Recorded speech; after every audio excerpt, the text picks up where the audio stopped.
زمون ورور مناظر اسلام صدر مناظر اشاعت التوحید والسنه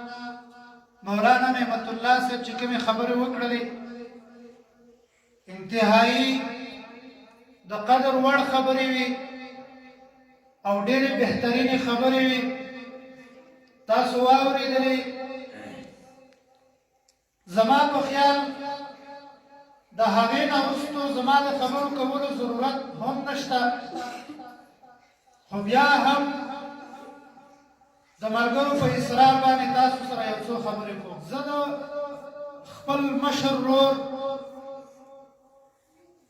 حضرت العلامه مولانا بلال سید هاشمي صاحب کوم چې زمون د ضلع مومن طلبه توحید و سنت امیر دی زه د هغه انتهایی مشکور یم چې هغوی موږ له په دې بابرکته مهربان الله تعالی دلته به تاسو د توحید عقیده زده کوئ او د دې نه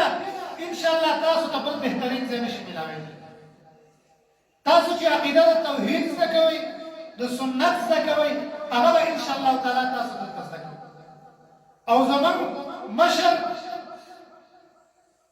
مولانا بلال سید هاشمي صاحب حفظه الله تعالی ورعاه هغوی چې دلته تاسو سره کوم محنت کوي کومه خواري کوي هغه د چا نه پټه نه ده نو دا یو غنیمت وګڼئ چې الله رب العزت تاسو له داسې ځای درکړی او الله رب العزت تاسو له داسې استاد درکړی دی چې انتهایی مشفق انسان او ستاسو په عقیدو باندې انتهایی حریص چې ستاسو عقیدې د توحید او د سنت جوړې شي او په راروان وخت کې تاسو د قوم رهنماګان جوړ شئ تاسو د قوم مقتداګان جوړ شئ او د دې علاقې چې کوم مبتدعین دي کوم مشرکین دي تاسو د هغوی د سترګو اصلي جوړ شئ او دلته چې کومو خلکو د دین په نوم باندې دوکاندارۍ شروع کړي دي چې تاسو د هغوی د دوکاندارۍ ختمې کړئ لکه زمانه مخکې زموږ ورور مولانا نعمت الله صاحب حفظه الله هغوی خبره وکړله تفصیلي خبره وکړله چې دلته د دین په نوم باندې خلکو کومې دوکاندارۍ شروع کړي دي هغه موږ نشو برداشت کولی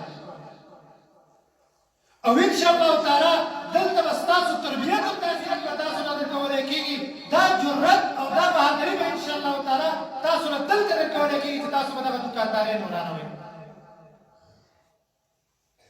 او د هغه خلکو صفونه به تاسو ماتوئ کم خلک چې په اکثریت پسې لګېدلي دي جمهوریت پسې لګېدلي دي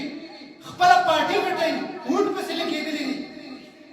او د خلکو بچي خپلو مدرسو ته د دې لپاره وځي چې سبا زموږ ووټران ډېر شي